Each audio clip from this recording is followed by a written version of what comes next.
students, welcome to lesson number 19 on land reforms, green revolution and agriculture transformation. India has experienced massive agrarian transformation in the post-independence period, and it was mainly due to the policies introduced by the state, which included land reforms, community development programs, green revolution and several welfare schemes and programs. Due to agrarian transformation, there emerged a set of new classes in rural society, while old groups or classes have transformed or disappeared. In the last few decades, through the process of development, India has experienced structural transformation with the contribution of agriculture sector in gross domestic product, that is GDP, falling to around 15% in 2017 from 51% in 1950. In most developed countries, the change in the share of GDP composition and the share of the labor force engaged in each sector determine the structural transformation. Despite the fall in the contribution of the agriculture sector in GDP, it employs around 50% of the labor force in India. It is imperative to study how agriculture transformation through mechanization in India impacts the productivity in the sector, which further pulls labor to the manufacturing sector.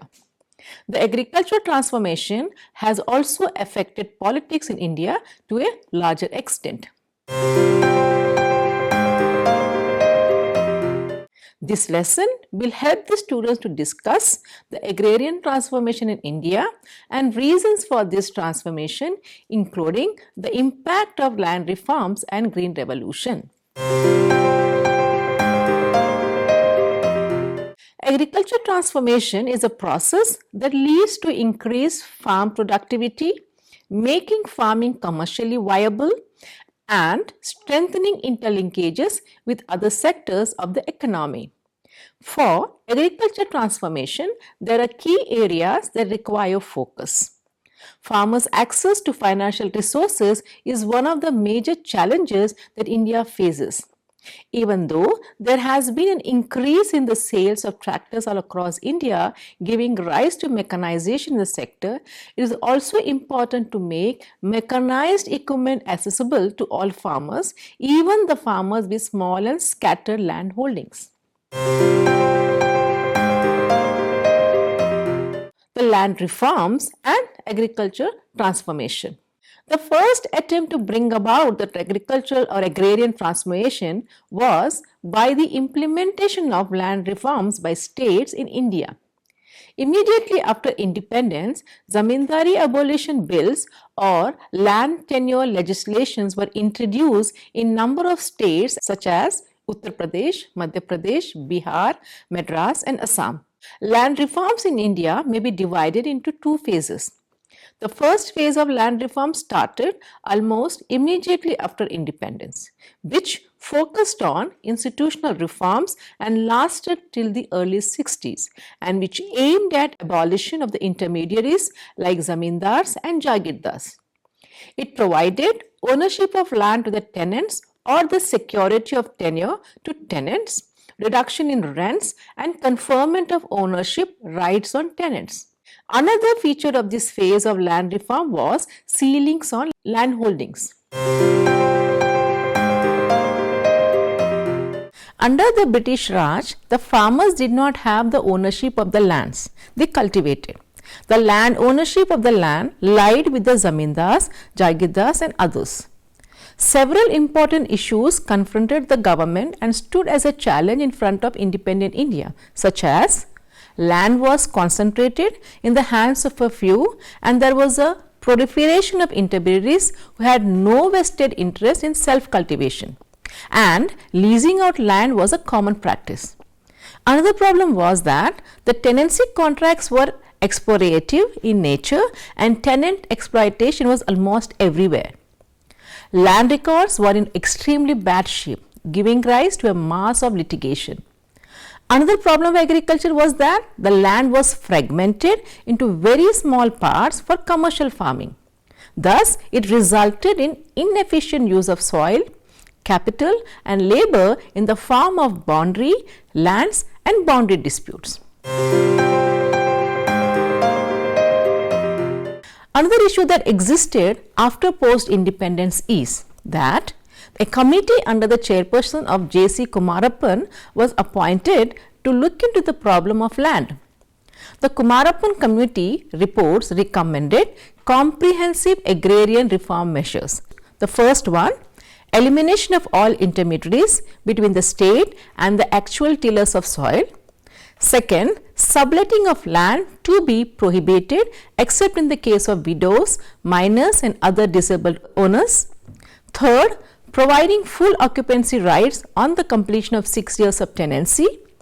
Fourth, restrictions on the resumption of land by the landowner under the pretext of self-cultivation. Safeguarding the position of tenants in the cases of resumption of land by landowners. Financial support for tenant to realize the above measures. Fixation of reasonable rent, setting up of a separate central land commission along with the independent machinery vested with the necessary powers to quicken the pace of land reforms. The land reforms of the independent India had 4 components, and that included the abolition of the intermediaries, tenancy reforms, fixing ceilings on land holdings and consolidation of land holdings. These were taken in phases because of the need to establish a political will for their wider acceptance of these reforms. Now, we will try to discuss about what are the things existed in the abolition of the intermediaries. And the first one is abolition of zamindari system. The first important legislation was the abolition of the zamindari system, which removed the layer of intermediaries who stood between the cultivators and the state. The reform was relatively the most effective than the other reforms, for in most areas it succeeded in taking away the superior rights of the zamindars over the land and weakening their economic and political power.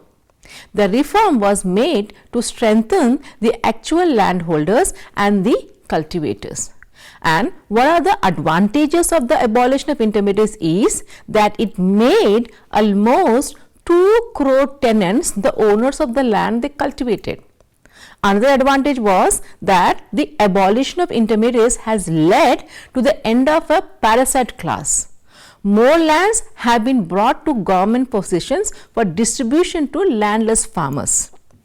Another major advantage was that a considerable area of cultivable wasteland and private forests belonging to the intermediaries has been vested in the state. The major advantage was the legal abolition brought the cultivators in direct contact with the government. But there are certain disadvantages as well. However, zamindari abolition did not wipe out landlordism over the tenancy or sharecropping systems, which continued in many areas. It only removed the top layer of landlords in the multi-layer agrarian structure. It has led to large-scale eviction. Large-scale eviction in turn has given rise to several problems such as social, economic, administrative and legal. The states of Jammu and Kashmir and West Bengal legalized the abolition. In other states, intermediaries were allowed to retain possession of lands under their personal cultivation without limit being set. Besides, in some states, the law applied only to tenant interests like sairati, mahals, etc. and not to agriculture holdings. Therefore, many large intermediaries continue to exist even after the formal abolition of zamindari, and it led to large-scale eviction, which in turn gave rise to several socio-economic and administrative problems. Another important component of land reform was tenancy reforms. After passing the Zamindari Abolition Acts, the next major problem was of tenancy regulation. The rent paid by the tenants during the pre-independence period was exorbitant between 35% and 75% of gross produce throughout India. Tenancy reforms introduced to regulate rent, provide security of tenure and confer ownership to tenants. With the enactment of legislation in the early 1950s for regulating the rent payable by the cultivators, fair rent was fixed at 20% to 25% of the gross produce level in all the states except Punjab, Haryana, Jammu and Kashmir, Tamil Nadu and some parts of Andhra Pradesh. And the advantages of this tenancy reform was that the reform attempted to either outlaw tenancy altogether or to regulate rents to give some security to the tenants. And in West Bengal and Kerala, there was a radical restructuring of the agrarian structure that gave land rights to the tenants. And the disadvantages of tenancy reform was that in most of the states, these laws were never implemented very effectively. Despite repeated emphasis in the plan documents, some states could not pass legislation to confer right ownership to tenants. Few states in India have completely abolished tenancy, while other states have given clearly spelt out rights to recognize tenants and sharecroppers. Although the reforms reduced the areas under tenancy, they led to only a small percentage of tenants acquiring ownership rights. The third major category of land reform laws was the Land Ceiling Act. In simpler terms, the ceilings on the land holdings refer to legally stipulating the maximum size beyond which no individual farmer or farm household could hold any land. The imposition of such a ceiling was deter the concentration of land in the hands of a few. In 1942, the Kumarappan Committee said that the maximum size of lands a landlord can retain was 3 times the economic holding, that is, sufficient livelihood for a family. By 1961 to 62, all the state governments had passed the Land Ceiling Acts, but the ceiling limits varied from state to state. To bring uniformity across states, a few or new land ceiling policies evolved in 1971. In 1972, national guidelines were issued with ceiling limits varying from region to region depending on the kind of lands, its productivity and other such factors. It was 10 to 18 acres for best land, 18 to 22 acres for second class land, and for the rest with 27 to 54 acres of land with a slightly higher limit in the hill and desert areas. And the advantage of this reform was that with the help of these reforms, the state was supposed to identify and take possession of surplus land, that is held by each household, and redistribute it to landless families and households in other specified categories such as scheduled castes and scheduled tribes. And the disadvantages of the reform is that in most of the state, these acts proved to be toothless. There were many loopholes and other strategies through which most landowners were able to escape from having their surplus land taken over by the state. While some very large estates were broken up, in most cases landowners managed to divide the land among relatives and others, including servants, in so-called Benami transfers, which allowed them to keep control over the land.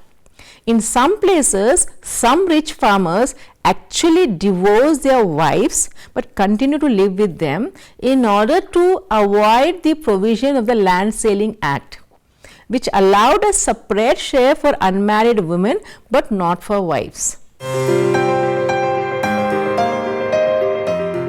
And next important component of land reform was consolidation of land holdings. Consolidation referred to reorganization or redistribution of fragmented land into one plot. The growing population and less work opportunities in non-agriculture sectors increased pressure on the land, leading to an increasing trend of fragmentation of the land holdings. This fragmentation of land made the irrigation management task and personal supervision of the land plots very difficult. So, this led to the introduction of land holdings consolidation. Under this act, if a farmer had a few plots of land in the village, those lands were consolidated into one bigger piece of land, which was done by either purchasing or exchanging the lands. Almost all states except Tamil Nadu, Kerala, Manipur, Nagaland, Tripura and parts of Andhra Pradesh enacted laws for consolidation of holdings. In Punjab and Haryana, there was compulsory consolidation of the lands, whereas in other states, law provided for consolidation on voluntary basis, if the majority of the landowners agreed. The advantages of the consolidation of land holdings are that it prevented the endless subdivision and fragmentation of land holdings. It saved the time and labor of the farmers spent in irrigating and cultivating lands at different places. The reform also brought down the cost of cultivation and reduced litigation among farmers as well. But there are certain disadvantages as well. Due to lack of adequate political and administrative support, the progress made in terms of consolidation of holdings was not very satisfactory except in Punjab, Haryana and Western Uttar Pradesh, where the task of consolidation was accomplished. However, in these states, there was a need for reconsolidation due to subsequent fragmentation of land under the population pressure. Need of reconsolidation. The average holding size in 1970-71 was 2.2 hectares, which has come down to 1.08 hectare in 2015 and 16. While Nagaland has the largest average farm size, Punjab and Haryana rank second and third in the list respectively. The holdings are much smaller in densely populated states like Bihar, West Bengal and Kerala. The multiple subdivisions across generations have reduced even the subdivision to a very smaller size. Bhudan movement was launched in April 1951 by Acharya Vinoba Bhave, and the purpose of this movement was to appeal to the landowning classes to donate their surplus land to the poor. But the method adopted for this purpose by the movement was completely different from the one used in the abolition of zamindari. Inspired by Gandhian technique, the Sarvodaya Samaj of Vinoba Bhave used the ideal of non-violent method of social transformation into Bhudan movement. The Vinoba Bhave and his band of followers travelled through villages on foot requesting the large landowners to donate 1/6 of their land as Bhudan for distribution among the landless. Although the movement claimed to be independent, yet it enjoyed the support of Congress party. The All India Congress Committee has urged the congressmen to support the movement. Vinoba Bhave's experiment of Bhudan started in 1951 in Pochampalli village in the Telangana region of Andhra. The choice of Telangana was significant because that area still felt reverberation of the armed peasant revolt led by the Communist Party of India. After its considerable success in Andhra, the movement shifted to the northern part of the country. In North Bhudan was experimented in Bihar and Uttar Pradesh. In the initial years, this movement achieved considerable amount of success in receiving land gift and distributing them. But after the initial years of success, the movement lost its vitality. A problem faced by the Bhudan movement was that a good part of the land donated was simply not fit for cultivation. There were no takers for such land. In 1955, Vinoba Bhave's experiment took another form, the form of Gram Dan, that is village gift. The idea had its origin in Gandhian belief that all the land belonged to God. This movement was launched from a village in Orissa. In Gramdhan villages, the movement declared that all the land was owned collectively or equally. The movement was very successful in Orissa. Later, it was launched in Maharashtra, Kerala and Andhra Pradesh. The movement was particularly successful in tribal areas of the country where class differentiation had not appeared and there was very little disparity in ownership problem. By the 60s, both Bhudan and Gramdhan had come to an end. Many critics dismiss the movement Bhudan and Gramdhan as utopian. There is another charge against the movement that it stifled class consciousness of the poor and the landless and served as a brake on the revolutionary potential of the peasants. It seems that a proper assessment of the Bhudan and Gramdhan movement is still to be made. The remarkable thing about this movement was that it aimed at the goal of equitable distribution of land not through government legislation but through a movement involving concerned people. And it did so without use of any violent or coercive method, but by appealing to the good sense of big landowners. Apart from the considerable success this movement achieved, is also succeeded in creating sufficient propaganda and agitation for redistribution of land. The Green Revolution has been the main plank of the second phase of land reforms. After independence in the rural sector, the main focus was on institutional reforms in agriculture. By the late 50s and early 60s, benefits from land reform was reaching its limit. Around this time, Nehru realized the need of technological solutions. The new agriculture strategy of picking up select areas with certain natural advantages for intensive development with package program. The Intensive Agriculture District Program was launched in the third 5-year plan.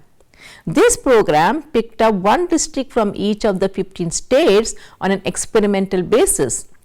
In spite of these traces of the new agriculture strategy, the big push to it came only in the middle of the 60s, when India was faced with chronic food shortage. The country had to resort to import of food grain from America under an agreement called PL 480. In Bihar and UP, there existed a famine-like situation, and in this kind of background, some critical breakthrough in agricultural science showing promises of higher growth and possible solution of the food shortage launched India on the path of Green Revolution. The new agriculture strategy received wholehearted support from Prime Minister Lal Bahadur Shastri, Food Minister C. Subramaniam and Indira Gandhi, who succeeded Shastri after his sudden death as Prime Minister. The areas with assured irrigation and other natural and institutional advantages were provided with critical inputs like high-yielding variety seeds, chemical fertilizers and pesticides. Farmers in these areas were also given agricultural machineries like tractors, pump sets and tube wells at convenient terms. They could avail the facility of soil testing, agriculture credits and guidance from agriculture universities. Apart from providing these facilities to the farmers, the government also set up an Agriculture Prices Commission in 1965. And the purpose of this commission was to promise sustained remunerative price to the farmers. And in this way, the package of public investment, institutional credit, remunerative prices and easy availability of technological help made agriculture a profitable proposition. The new agriculture strategy or the Green Revolution led to phenomenal growth in the agriculture production. Between 1968 to 1971, food grain production rose by 35%.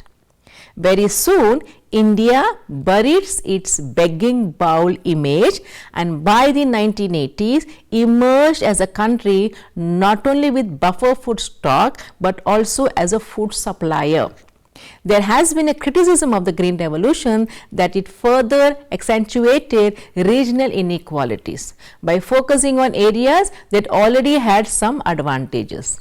Scholars like G.S. Bhalla are of the view that over a period of time, the benefits of Green Revolution have gone to all agrarian classes in varying degrees. Its benefits are also no more limited to any particular region of the country only. Another charge against the Green Revolution was that it was making the rich richer and the poor even poorer. Daniel Thorner and others confirmed this charge. According to them, while inequality increased, the poor, including smaller farmers and landless labor, benefited from the Green Revolution. The impact of land reforms, Green Revolution and agrarian transformation. Land reforms, especially the Zamindari abolition and Green Revolution, had enormous impact on the agrarian transformation. On the one hand, these accelerated the agricultural growth. On the other, entire pattern of the relation in agriculture underwent transformation. The latter was reflected in the rise of a class of economically and politically powerful groups in several parts of India. They came to be popularly known as kulaks or rich farmers. L.H. Rudolph and Susan Rudolph categorized the kulaks as bullock capitalist. These groups emerged to control the political affairs in several states, and from the 1990s they have become influential in the national politics as well. In terms of the caste composition, they belong to the intermediary castes like Jats, Yadavs, Loths, Gujars, Kurmi, etc. in Uttar Pradesh, Haryana, Punjab and Rajasthan. Marathas in Maharashtra, Lingayas and Valigas in Karnataka and Reddis and Kammas in Andhra Pradesh. They have been identified as the OBCs in the states inhabited by them. Having become the owners of land following the Zamindari abolition, they benefited from the modern technologies and inputs through Green Revolution.